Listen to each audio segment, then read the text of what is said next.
എന്തുട്ട മച്ചാനെ നീ ഇവിടെ ഒറ്റയ്ക്ക് ഇരിക്കണേ? നിന്നെ ഇപ്പൊ പള്ളിക്കൊന്നും കാണാനില്ലല്ലോ. പള്ളിയില് പ്രാർത്ഥന ഭയങ്കര ബോറി.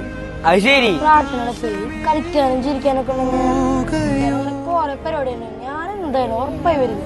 ആ അപ്പൊ നിനക്ക് അങ്ങനെ വേണ്ടേ? അങ്ങനെ ഒരു പരിപാടി ഉണ്ട്. എന്നിട്ടിപ്പോ വഴി ഇതൊക്കെ നമ്മുടെ ചെക്കൻ പറഞ്ഞു തരും. അനോഷേ എബിനെ ഇട്ട് വന്നറാ. ദേവദർശൻ ക്യാമ്പിന്റെ പരിപാടികൾ പറഞ്ഞു കൊടുത്ത നീ. പരിപാടി നമ്മുടെ ഒരു പള്ളിയില്ലേ ദേവദർശൻ ക്യാമ്പ് വരിക പൊളിക്കാ പോവാ. എന്നാണ് ബാക്കി കാര്യങ്ങള് നീ പറഞ്ഞു കൊടുത്ത ഏപ്രിൽ 9 വരില്ലേ?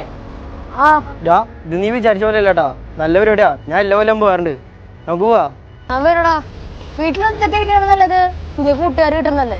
അപ്പൊ നമുക്ക് പൊളിക്കല്ലേ? ആ